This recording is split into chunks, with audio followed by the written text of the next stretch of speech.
வணக்கம். வணக்கம். ஒண்ணும் கிடையாது. இந்த ஒரு வீடியோ மட்டும் பாருங்க. அருமையான கண்டுபிடிப்பை பாருங்களேன். ஜப்பான்ல வந்து என்னென்னவோ புதுசு புதுசா கண்டுபிடிக்கிறாங்க. இப்போ வந்து பாத்தீங்கன்னா கைரேகை இருந்தாதான் வந்து உள்ளாடையை வந்து ஓப்பன் பண்ண முடியும் அப்படின்ற மாதிரி ஒரு தொழில்நுட்பத்தை கண்டுபிடிச்சிருக்காங்க. இந்த மாதிரி ஒரு உள்ளாடையை வாங்கி நீங்க மாட்டிக்கிட்டு போயிட்டீங்கன்னு வச்சுக்கங்களேன், யாராவது உங்களை வந்து ஏதாவது தொந்தரவு பண்ணணும்னு நினைச்சாங்கன்னா கூட நீங்க வந்து பாதுகாப்பா தப்பிச்சுக்கலாம். எப்படி? வாய்ப்பு கிடையாது. இனிமே வாய்ப்பு இல்ல. அவ்வளவுதான். ஒண்ணுமே செய்ய முடியாது. முடிச்சிட்டாங்க, கண்டுபிடிச்சிட்டாங்க. ஒண்ணுமே செய்ய முடியாது. அதாவது இந்த கள்ளக்காதலி, கள்ளக்காதலன், கள்ள உறவு தேவனாலே எதுவுமே செய்ய முடியாது.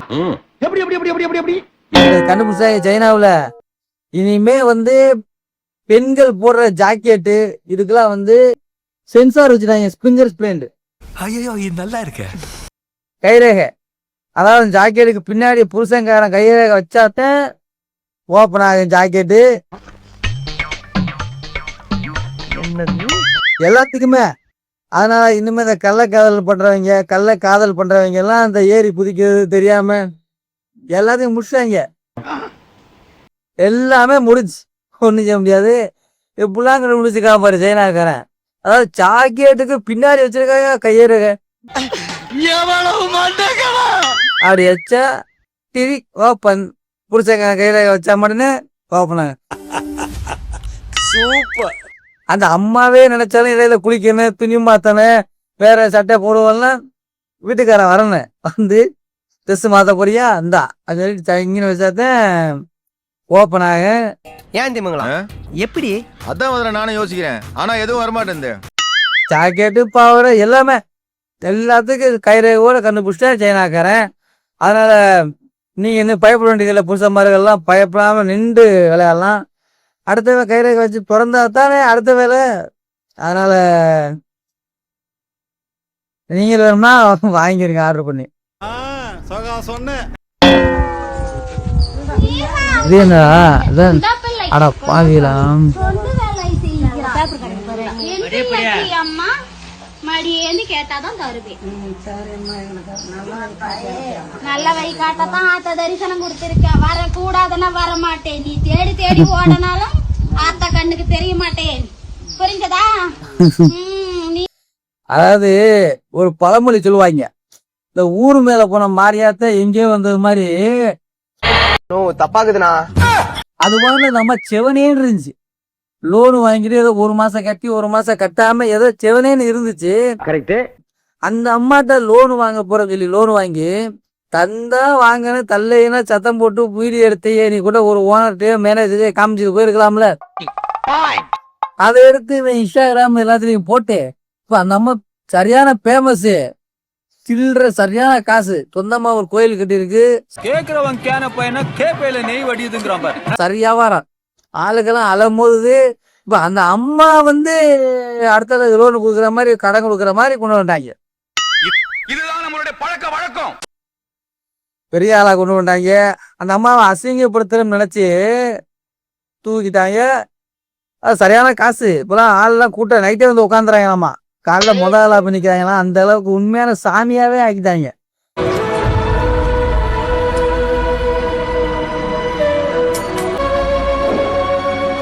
மாரியம்மாவை ஆக்கிட்டாங்க. என்னடா ஏண்டாடி ஒரு காசு இல்லைன்னா கேளு, இல்லை எதையாவது அதுக்கான என்ன செய்யணுமோ செய்ய. அதை எடுத்து வீடியோவில் போட்டு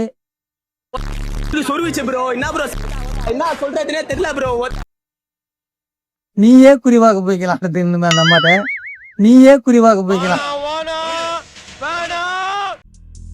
பச்சை குட்டிடாயா வேறையா அம்மா.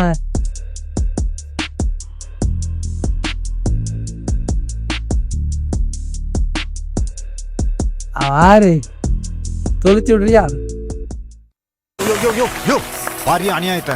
ஒண்ணுமே சொல்ற மாதிரியே இல்ல. எல்லாமே கை மீறி போயிடுச்சு. அதாவது அது அந்த அந்த நடிகையோட போட்டாவை ஃபுல்லாமே அப்படியே உருவமாவே பச்சை குத்திருக்காங்க. இதுதான் நம்மளுடைய பழக்க வழக்கம். அது நெஞ்சில என்ன நினைச்சு குத்துனா? ஒருவேளை அந்த அம்மாவே கல்யாணம் பண்ணிக்கணும்னு நினைச்சு குத்துனானா, இல்ல காதல் இதுல பண்ணி குத்துனானா, இல்ல பாசத்துல அக்கா தங்கச்சி நினைச்சு குத்துனான்னு தெரியல. ஃபுல்லா குத்திட்டான்.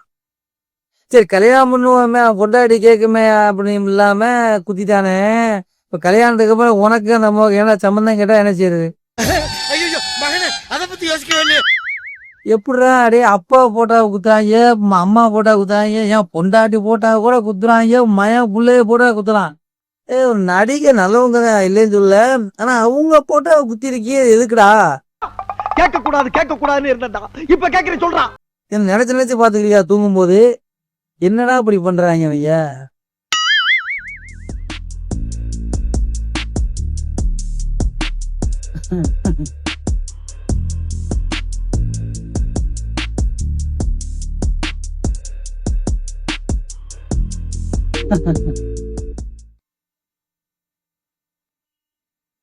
அதாவது வேற ஒண்ணும் இல்ல, இந்த பொண்ணுங்க மட்டும் வயசுக்கு வந்துட்டா பெரிய உள்ளி ஆயிட்டா பலகாரம் சுடுறாங்க, அதோட அதுக்கு கொட்டாய் ஓட்டு தனியா உட்கார வைக்கிறாங்க, பால் ஊத்துறாங்க, தண்ணி ஊத்துறாங்க, சொந்த பந்தம்லாம் வராங்கல்ல. விடுங்கள் மன்னா, எல்லாம் நன்மைக்கே. இப்ப பசங்க வயசுக்கு வந்துடுறாங்கன்னா எப்பவே தெரியல, வந்துட்டானங்களா வரலையான்னு கூட தெரியல. அதுக்கு ஒரு ஃபங்க்ஷனே கிடையாதுன்னு சொல்லிட்டு இவங்களா ஒரு ஃபங்க்ஷன் வச்சுட்டாங்க. அதாவது இனிமே பசங்களும் வயசுக்கு வந்து பெரிய உள்ளி ஆயிட்டா தண்ணி ஊக்கணும், போண்டா வர இடத்து வரணும், சரக்கு வாங்கி கொடுக்கணும், எல்லாரும் ஆள்லாம் சொந்தக்காரலாம் வந்து மஞ்சள் தேய்ச்சி இதெல்லாம் பண்ணணும்னு சொல்லிட்டு இவங்களை ஆரம்பிச்சு இப்ப இவங்களுக்கு பண்ணிட்டு இருக்காங்க. அதனால இப்போ உங்களுக்கு இந்த மாதிரி செய்யணும் நினைச்சுன்னா நீங்க வீட்டுல சொல்லிடுங்க, அம்மா நான் வந்து வர வேண்டியதை வந்துட்டேன், ஆக வேண்டிய காரியத்தை பாருங்கன்னு சொல்லிட்டு இந்த மாதிரி நீங்களும் ஒரு மாசம் வீட்டுக்கு உட்காந்து நல்லா வடை இடையும் திண்டு விட்டு சரக்கு வாங்கி அடிச்சு ஜாலியா இருக்கலாம். அந்த மாதிரி கொண்டாந்தாங்க. அப்படித்தான் தெரிஞ்சுக்கலாம்.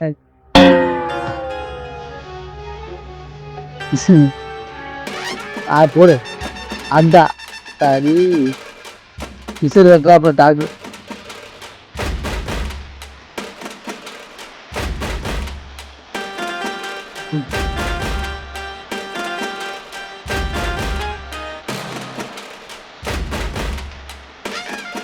டாக்டரே மிரண்டு போயிருக்காங்க. எம்பிபிஎஸ் பார்த்தவங்க எல்லாம் பாதி பேர் வேலையை விட்டே போயிட்டாங்க. அது தப்பு. சாரி மச்சி. அந்த அளவுக்கு ஒரு வைத்தியம். புது எம்பிபிஎஸ் ஆளுங்கள கை காலு உனக்கு நொடமா ஒடிஞ்சிட்டியா, எலும்பு விலகிடுச்சா, தேவையில்லாம ஆஸ்பத்திரி எக்ஸ்ரே செராக்ஸ் என்னது இசிசி இது ஃபுல்லா எடுத்து தேவையில்லாது. என்ன கொடுமை சரவணன். இந்த எம்பிபிஎஸ் டாக்டர்கிட்ட போனீங்கன்னா அப்படி ஒரு ஒடி சரியா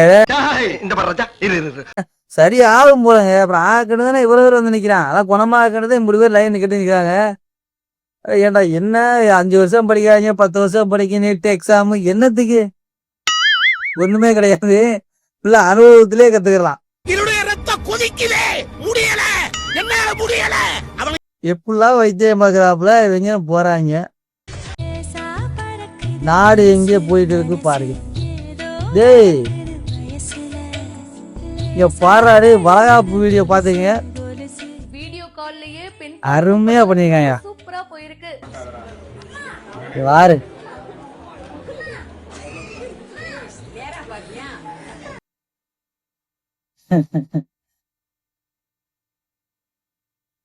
அதாவது வேற ஒண்ணும் கிடையாது, வளகாப்பு வீடியோ. வீட்டுக்கார் வெளிநாட்டுக்காரு போல.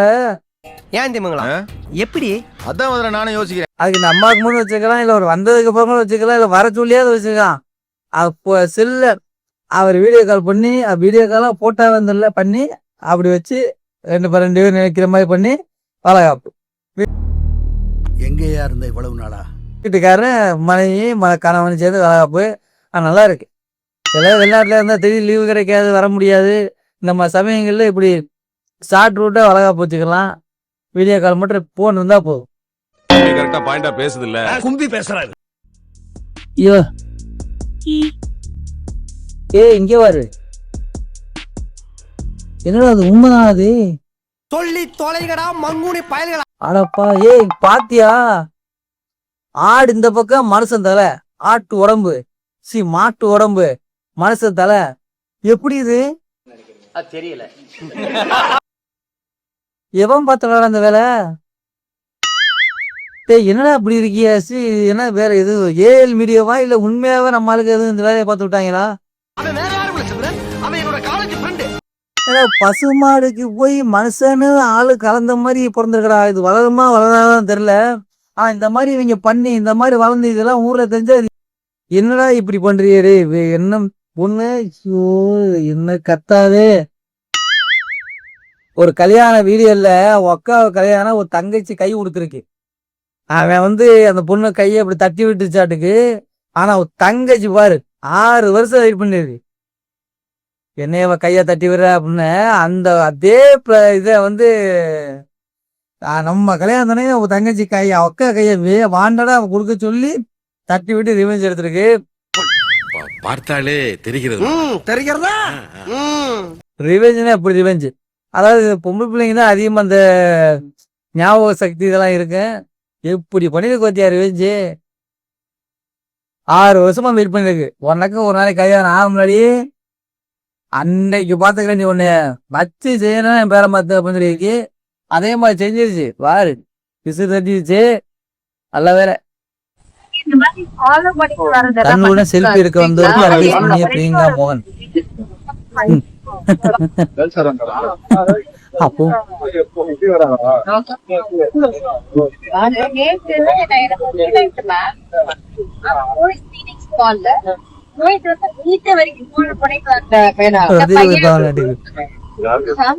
வேற ஒன்றும் கிடையாது.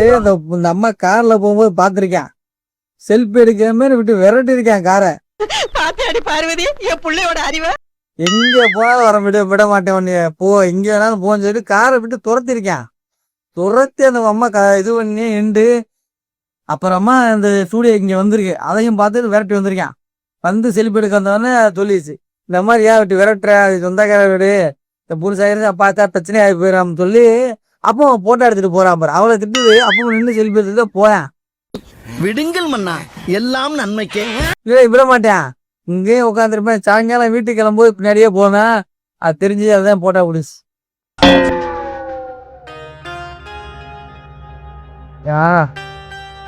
அருமையா இருக்கு.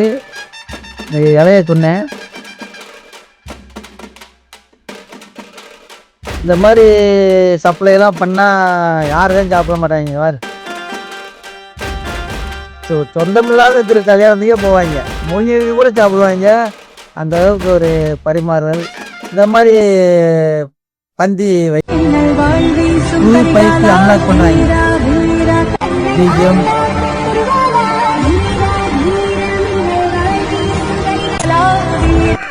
கூலி திறக்கிறான் 35,000 கட்டுறவன் தான் தெரியும். உனக்கெல்லாம் இன்னும் பொச்சா தெரியும். அதாவது இது என்னமோ உண்மைதான். உண்மையிலே காமெடிக்காக எடிட் பண்ணி போட்டிருக்காங்க. விஷயம் என்னமோ உண்மைதான். அவர் அந்த காசுக்கு என்ன கஷ்டப்பட்டுருப்பாரு. ஆனா அவர் மனசுல சந்தோஷம் அதெல்லாம் இல்லை பாரு. கஷ்டப்பட்டு கொடுத்தாரு. இந்த பைக்கு வாங்கிட்டாப்புல பையனுக்கு. அது என்ன உண்மைதான்.